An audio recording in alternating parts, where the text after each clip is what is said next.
il faut une astrologie à taille humaine, en quelque sorte.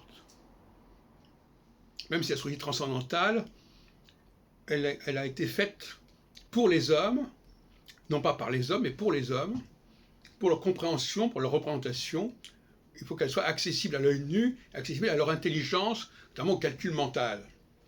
Le cycle de 7 ans est un cycle tout à fait approprié, dont je parlais déjà en 1980 dans le grand livre des prédictions, en rapport avec Saturne, d'ailleurs, déjà. Donc ça fait 40 ans. Et c'est facile de calculer, voilà, 7 ans plus tard, 7 ans plus avant, etc. Ce sont des choses qu'on peut calculer avec des références. On sait qu'en telle année, il y a un basculement de la phase équinoxiale à la phase solsticiale, choses qui peuvent se voir. Et même au niveau cosmique, il suffit de se mettre d'accord sur le fait qu'à un moment donné, c'est telle étoile qui représente l'équinoxe de printemps et telle étoile l'équinoxe de solstice, le temps de solstice, pour comprendre à quel moment Saturne va passer sur cette étoile. Donc ce sont des choses qui sont relativement visibles, relativement accessibles. Et on veut nous brouiller l'esprit en proposant des calculs absolument d'usine à gaz qui n'ont plus de raison d'être, qui n'ont plus à être considérés.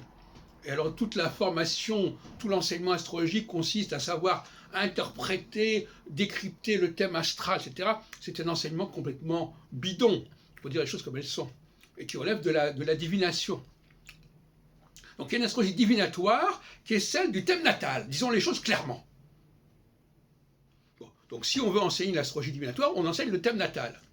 Maintenant, si on veut enseigner la vraie astrologie, on enseigne la théorie des cycles de 7 ans, qui sont des cycles qui sont valables pour tout le monde, qui sont des cycles qui interpellent tout le monde au même moment dans la synchronie par rapport à un certain nombre de questionnements de type mémoriel, refus de la mémoire, refus du souvenir ou bien anamnèse.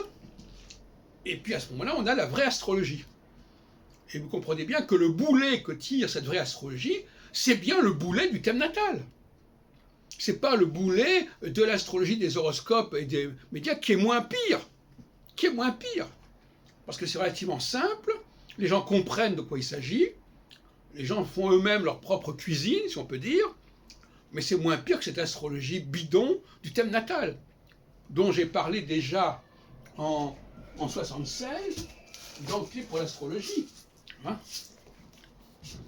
je disais qu'il fallait s'éloigner complètement de l'horoscope, etc. Bon. En remplaçant ça notamment par des tests, par des, comme d'ailleurs à Fra Gauquelin aussi, des tests, et même Nicolas l'a fait aussi, il a proposé une série de tests. C'est comme ça qu'il faut procéder.